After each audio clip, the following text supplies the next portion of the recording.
Tu veux réussir des sacs solubles bien compacts et idéal pour le lancer, regarde ce tuto. Ce qui est primordial pour la réalisation d'un sac soluble propre, qui sera compact et bon pour la distance, c'est de le faire sur un montage inline. Tout ce qui va être montage classique, ça va être pas top. On va retrouver des sacs solubles pas trop mal faits. Certaines personnes y arrivent bien, mais ça reste quand même assez compliqué. Le mieux, ça reste quand même les montages inline. On peut aussi utiliser des montages hélicoptères pour réaliser des sacs solubles. Moi, je sais que je le fais assez souvent. Les résultats sont assez concluants. Mais tout ce qui va être montage classique avec vraiment clip long, tout ce qu'on retrouve sur un montage classique, va être assez compliqué pour réaliser un sac soluble. Ça va être lors de la fermeture. Tout ce qui va être clip long, le système pour retenir votre plomb va bloquer au niveau de la fermeture et ça va faire vraiment des sacs solubles mal fermés et qui peuvent vraiment avoir des risques d'ouverture lors du lancer et perdre en distance parce qu'ils vont souvent s'emmêler entre eux, se tourner autour. Et face au vent, c'est vraiment pas pratique lors de la distance. Là, on cherche vraiment à faire un sac soluble vraiment compact, qui va être très bon pour la distance et qui va bien s'ouvrir sur le fond de l'eau, vraiment un caillou, quoi. Donc je vais utiliser deux sacs solubles, je vais en prendre un long et un court, pour vous montrer la différence entre les deux lorsqu'on va les fermer. Donc pour commencer, je viens disposer impérativement un fond d'amorce en fond de mon sac soluble. Donc là, je dispose de farine, on peut le faire avec un peu de tout, de la bouillette broyée, du pellet, tout ce qui convient à faire des sacs solubles. Donc ensuite, qu'est-ce que je vais faire? Je vais prendre mon montage, je vais mettre mon neige dedans, rien de compliqué. Ce qui est impératif à faire, c'est de bloquer l'èche et toute votre bas de ligne sur le côté de votre sac soluble. Pour lorsqu'on va mettre le plomb, votre montage ne se retrouve pas en lien avec votre plomb. Ça pourrait créer des emmêlements ou des difficultés à présenter votre montage comme vous le souhaitez.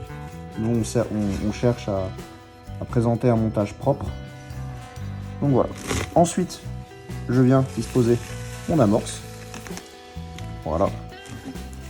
Donc si vous le faites à la main comme moi, mettez vraiment un seau, quelque chose en dessous, parce qu'on peut vraiment en mettre un peu partout.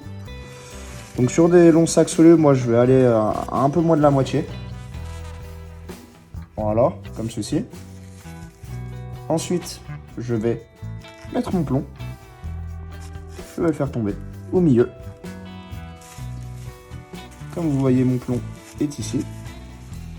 Et là, je vais l'enfoncer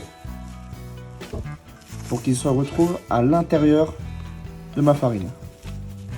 Donc là, on a le plomb qui est au milieu et notre ligne qui est sur le côté.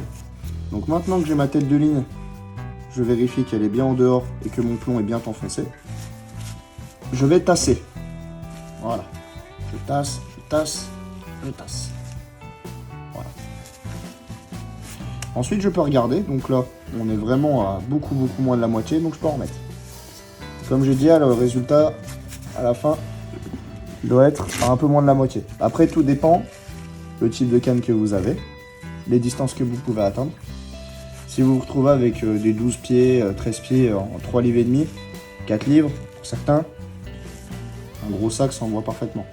Pour ceux qui sont sur des 10 pieds, des 3 livres, c'est un peu plus compliqué. Donc faites des sacs solubles à peu près à ce que je vous ai montré. Voilà. Donc là, je suis à peu près à la moitié. Donc qu'est-ce que je vais faire maintenant? L'étape cruciale, ça va être de fermer mon soluble. Donc pour cela, je vais prendre au plus vers le bas, par là, et je vais tourner, en restant très serré, pour vraiment que ma zone soit très compacte. Ensuite, je retiens ça, la zone que j'ai tournée, je prends le restant et je viens vite fermer par-dessus. Voilà, comme ceci.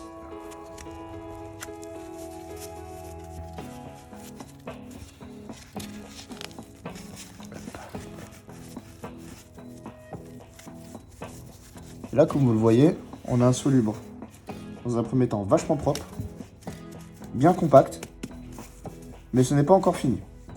On a encore des zones à éliminer pour vraiment gagner en distance, parce que ces zones-là vont être défavorables contre le vent lors du lancer, et on va gagner en solidité du soluble. Donc, qu'est-ce que je viens faire? Je viens prendre les deux extrémités, que je vais comme ceci. Voilà. Ensuite, je vais obtenir ça. Et ceci, vous allez le mouiller avec votre langue. Ou avec de l'eau si vous avez de l'eau à côté de vous. Voilà. Vous faites pareil avec l'autre côté.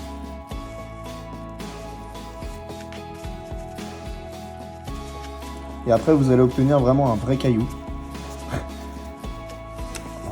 Ça y est, c'est terminé. J'ai obtenu un soluble très compact. Avec, donc du coup, la couche du dessous, puisque c'est des grands solubles qui se renferment sur la couche du bas.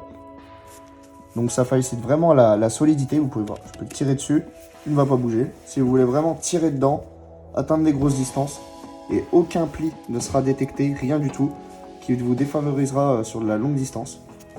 Donc c'est vraiment top. Donc je vais vous montrer sur le plus petit soluble comment ça se passe. Donc pour le petit sac soluble, ça va être pratiquement la même chose. On va juste avoir du coup, lors de la fermeture, un plus faible écart. Donc on va juste refermer sur le dessus et pas entièrement comme on a vu sur...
Donc là maintenant ce qu'on va faire, c'est qu'une fois qu'on a obtenu cette surface, voilà, on va mouiller toutes les extrémités et le coller autour.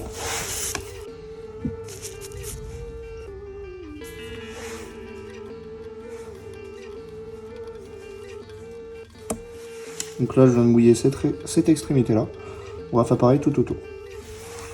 Donc j'obtiens ceci. Donc on voit bien qu'il est un peu déformé et du coup on va remédier à ça. Donc comme je l'ai dit tout à l'heure déjà, on va voilà. Et ensuite faire ceci. Je vous mets le résultat à la fin. Sac soluble terminé. Donc encore une fois, en termes de rigidité, on est large, bien refermé. On a vraiment très compact. Un vrai petit caillou qui s'envoie tout seul. Donc une chose à pas oublier que j'ai oublié de dire sur l'ancien sac soluble, n'hésitez pas à piquer vos sacs. Cela va permettre qu'une fois au fond de l'eau, il fondra plus rapidement. Et ensuite, je vais vous montrer ce qui fait le sac soluble quand il est au fond de l'eau.